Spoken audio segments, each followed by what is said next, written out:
Hey everybody, and welcome back. Okay, so today we're diving into something. It's juicy. It really is. It's juicy. You guys seem really curious about this, and honestly, I'm right there with you. We're talking about leadership and relationships, Yes. but not like, the old school who wears the pants kind of thing. Right, right. It's more nuanced, right? It's about like who takes the lead when, how does that play out, and honestly, does it even matter? And how does it make you feel? Yeah. And, the notes you send over fascinate all these different relationship models. Like, we've got a playbook here for who calls the shots and when and how. Well, and it's interesting because it can cause so much, I think, friction in a relationship if you aren't on the same page. These dynamics really do have a big impact, even if we're not fully aware of them, And your notes, I think, highlight a really key question. Is it actually healthier to have a clear leader in a relationship or to strive for, like, total equality? That is like the question, right? It's like this age-old debate, but now we're bringing it into our love lives. So I want to really unpack this with you. What do these terms, these buzzwords, even mean leader versus egalitarian? Like, how do they actually show up in real life, not just in some textbook definition? Right, exactly. Okay. Okay, so first, let's break down leader for a second, because, it's not about being a dictator.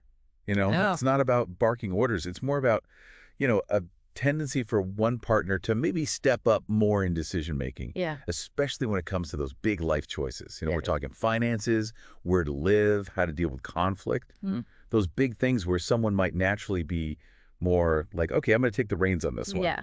And what's so interesting, one thing you pointed out in the notes is that a big advantage here is decisiveness, Yes. right? Less time agonizing, less of that, like stuck in the mud, can't make a decision, which, let's be real, in today's world, with a million options for everything. Decision fatigue is real. Oh my gosh, it is so real. To have that clarity, that decisiveness can be so freeing. Yeah, it's like having a built-in project manager for your relationship.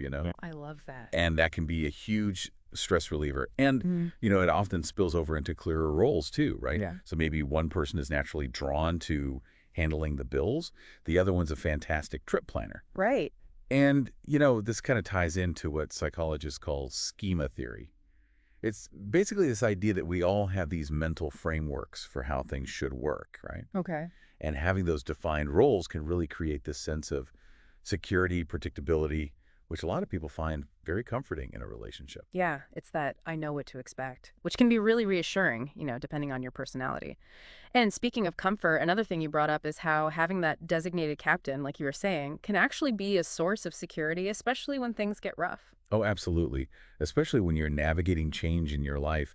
It's nice to feel like there's someone kind of steering the ship. Totally, totally. Okay, so that's a leader. But now let's flip the script.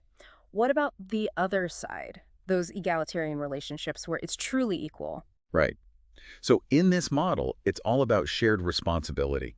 Yeah. You're tackling life as a team, and that can be so incredibly bonding. Teamwork makes the dream work. I mean, there's a reason why that saying is so popular. There is something so powerful about truly feeling like you're in it together as equals. 100%. And another thing I think is really cool about this model, and you touched on this too, is the adaptability, Yes. right? So maybe, one partner's got the financial genius brain and the other one's amazing at like navigating social situations. This model allows both people to really play to their strengths in a way that maybe a more rigid structure wouldn't. Exactly. It allows for that fluidity depending on the situation, right? Right.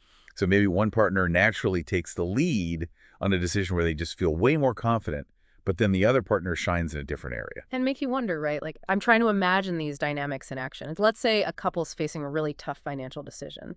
How different would that conversation, that process, look in a more leader-follower dynamic versus a truly collaborative one? Totally. And think about even navigating a disagreement. Wow, interesting. One couple, one partner might immediately jump into problem-solving mode. Okay, here's how we're going to fix it. The other person needs to process their emotions first. Right. Understanding those tendencies in each other is like so key to navigating those conflicts. It really emphasizes how, regardless of the model, communication is everything. It's key. And I love how your notes really highlight that, the power of talking openly, honestly about what you need, what you expect, about decision-making, and, just being on the same page. Yeah. Yeah. So we've explored these different models, really dug into this, but I feel like we're left with this really interesting question. Is long-term relationship satisfaction really about finding the right leadership style? Like, is there one that's inherently better? Right. Or is it more about the willingness of both partners to, like, adapt and evolve over time to figure out what works? That's the real question, isn't it? Something to think about. Yes. Great talking to you. You too.